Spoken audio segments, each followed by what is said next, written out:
me back from the Franklin County Jail.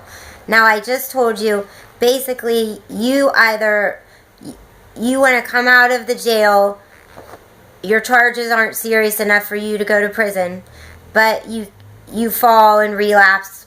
People are praying for you, they're watching your story on Facebook, and I need your permission to advocate for you for Serenity Street, which is a therapeutic community residential house with guys your age and all ages, and they have all addictions, but it's mainly heroin. They have a 70% success rate of you not falling back, which is recidivism within a treatment program. If you follow, what they teach and practice and the accountability and the job, they'll drive you to your job, they'll advocate for you to get a job. You agree that money's a trigger for addicts? Yeah, definitely. So therefore, as you work, they hold a bank account for you to save your money, and they give you an allowance of $25 a week because while you're in the house, you're fed, your bills are paid for till you start making money, and then a little bit of your money goes to bills, so you learn how to have accountability and pay for bills. But that's when your recovery is strong enough that they feel you're ready for a job. And you asked me about, and I told you that I talked to them today, and the director that runs the home that's been through what you have and the founder would be willing to come to the Franklin County Jail and talk to you so that they can decide if you're a good candidate for the house, okay? Okay. And what was your concern now? Well, my main concern is that my baby back home, back in Mount Vernon, I was just wondering if the year seems kind of excessive as far as I'm already been away from her for pretty much the first year of her life, and I'm trying to get back into being there for her as soon as possible, and I just wasn't sure if I could go home on the weekends or if I get any kind of pass to where I can go, well, I shouldn't say home, but just go to where she is back in Mount Vernon and see her or anything. I wasn't sure if I had to stay in the house or whatever, how that went. Okay. Now, I know that's a very good question. And I know that they're so about reuniting with your children and your family, and they absolutely want you to have a relationship with your kid and your little girl. And I know that I've seen videos and stuff that families do visit you while you're there. You will be working. You can't leave, go off I-10. It's not like a lockdown facility like CBCF or Alvis House. It's up to you to stay in the program. If you leave the program, all they would do, it's a house. It's a wonderful house. I go in there. I took a legislator. I took a chief of police in there because it's having a 70% success rate for guys who do heroin to not fall back is the highest one I've found. But yes, I'm sure they make sure you can see your little girl. It's that she's in another county. Would your family be willing to bring her to see you? That's the thing, is they're probably not going to bring her down here. It's probably going to be up to me to get to there. I mean, they're not going to keep her from me, but my mom does so much. She's raised 6 boys as it is, and she works, and she's got 2 people in prison that she tries to hold down and take care of. She's got a mom, on her way out the door, and she's raising my daughter. She does way too much. I wouldn't even ask her. She would maybe sometimes be able to drive down here, but it wouldn't be on a regular basis. Okay, so this is your mom that raises your child? Yeah. Okay. And I completely understand if I need to be able to take care of myself before I can take care of my child, but at the same time, I kind of wanted, I wanted the reentry program to get myself back on track and everything, but I just think that the year, if I was to have to go a year away from her, that's why I'm concerned whether or not I'm able to leave the county and go see her or whatever. Okay, let me get you the answer to that question.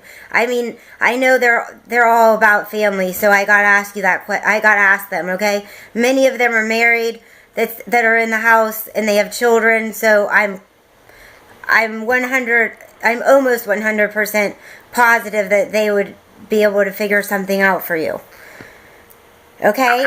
Now if that's, I would just want to get your permission for them, and when they come to talk to you, which would be after July 5th. After July 5th? Yes, because they have to, the founder's out of town. So, if they do, you can ask them that question, okay? Okay. But I'll also ask them, and when you call me back, I'll tell you.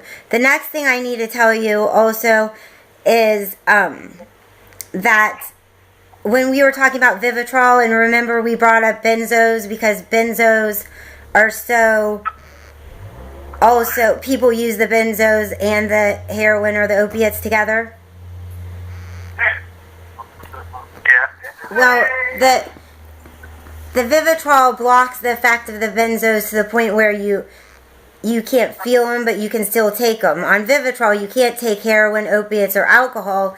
You can take the Xanax. People don't know what a benzo is. I'm talking about Xanax. I don't know what else is a benzo. Librium, right? Klonopin, Ativan. I know what you're talking about.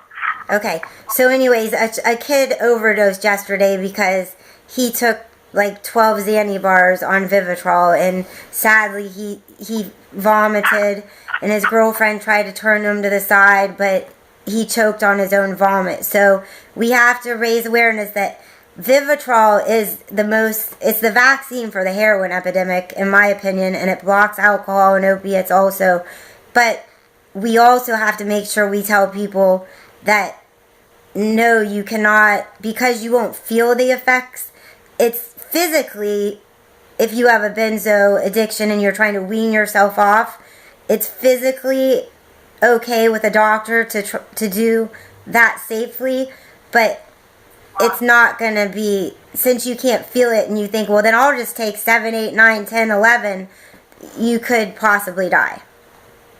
Yeah, I really don't have a problem with benzos. I don't take them. I'm supposed to be prescribed to them, but I just don't take them because of how stupid I get when I do them. I always end up in jail, and I do really dumb shit when I take them. So yeah, they're like aren't they a mind eraser?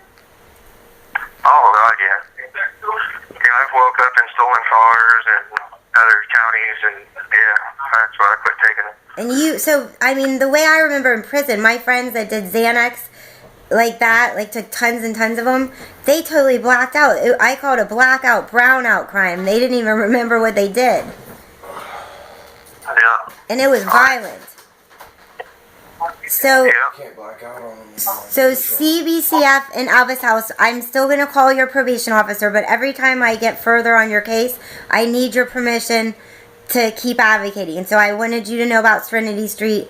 I'll have your advocate send you the Serenity Street, what it is. And if I could, I know that they reunify families and they love that stuff. So they're all about God and reunification and accountability and structure, just so that you can get a year is simply because, for years and years you've been on these drugs, so it's going to take you a year to get grounded enough. And then they have a house across the street when you graduate. If you choose to move in, you can. If you don't want to and you want to move on, you can. But I love Serenity Street because I think it's more effective. I think it's safer for you, and it's really, really nice. And I want my people in places that are very nice. They drug test you a lot, but so does CBCF and Alvis House. It's just not, it's not like a prison. It's like an actual home. Yeah, I was in the Spencer House in Licking County back in 2000. You have 1 minute remaining. Okay, do you wanna call me back in like an hour and a half? Hour and a half? Yeah, because I haven't eaten dinner. That's the only reason why. So I want to eat. That's cool. I'll call you back. Okay, are you all right? Yeah, just frustrated. I hate this place. It's on the verge of just flipping out. I know. I did call and talk to the jail. I told you that. So you should, by this. I don't know if they'll move you on the weekend, but I think you'll be a runner by next week, okay? I mean, That's cool. hopefully by Monday, or maybe they will be able to do it. I just need to get your permission to tell them all your information, which you gave me. Well, As far as telling them that you want out of it, that you want to be a runner, you want to do positive things with your time.